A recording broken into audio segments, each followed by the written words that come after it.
Včeraj ste rekli, da boste se poslovili od poslanca Polnarja. Kako lahko malo bolj razložite, zakaj, kako? No, moram vas popraviti.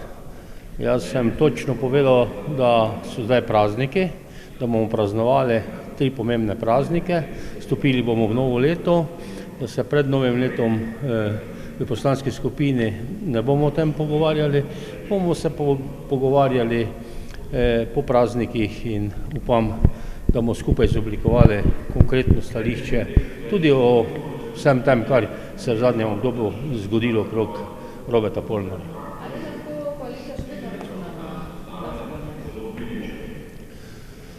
To je zdaj težko povedati, ne.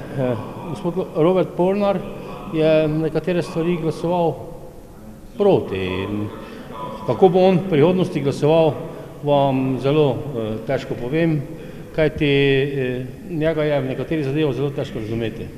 Se pravi, se boste poslovili od njega ali obstaja še možnost, da se pogovarjate, da ostane, če bo pač, kako naj rečem, sodeloval s stranko in ne po svoje glasoval in skakal?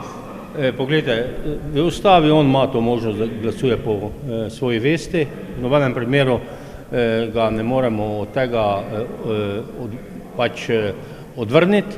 Je pa dejstvo, da nekatere stvari, ki so ključnega pomena za koalicijo in obstoj vlade in delovanje vlade, pa treba najti konsens in seveda tukaj ne smeš biti samo z osebnim egojem, ampak moraš tudi gledati na širšo skupnost.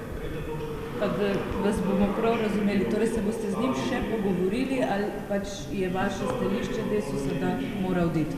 Ne, mi se bomo z njim še pogovarjali, znotraj stranke obstaja demokratični dialog, vse v poslanski skupini v veliki meri in bomo videli, kako je možno sploh, če je možno še sodelovati v bodoče.